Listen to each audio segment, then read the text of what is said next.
Parmi les nombreuses prophéties laissées en héritage par le prédicateur américain William Marion Branham, l'une d'entre elles se détache par sa nature inattendue et sa portée potentiellement historique.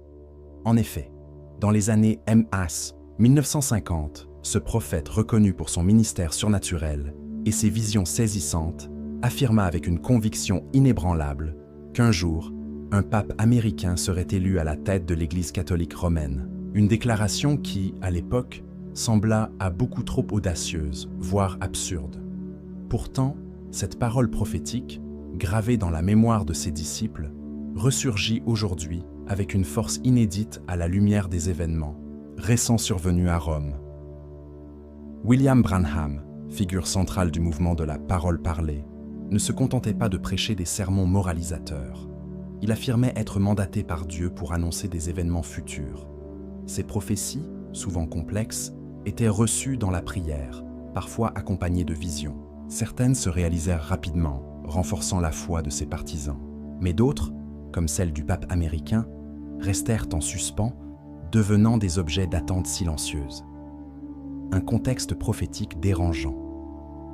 La déclaration de Branham sur l'émergence d'un pape issu des États-Unis s'inscrit dans un contexte eschatologique particulier. Pour lui, l'union entre l'Église et l'État, entre la politique et la religion, serait un signe des temps de la fin. Dans cette optique, l'élection d'un pape américain ne serait pas une simple curiosité géopolitique, mais un jalon crucial vers la constitution d'un système mondial dirigé par une autorité spirituelle globale, en lien avec des puissances politiques. Branham parlait alors d'une « image de la bête » évoquée dans le livre de l'Apocalypse, une alliance dangereuse entre pouvoir religieux et domination humaine. Il annonçait qu'un jour, les grandes dénominations protestantes, lassées de leur division, se réuniraient sous la houlette d'un pape reconnu non seulement comme autorité spirituelle, mais aussi comme médiateur politique. Ce pape, selon lui, viendrait d'Amérique et serait accepté aussi bien par les catholiques que par certaines branches du protestantisme apostate.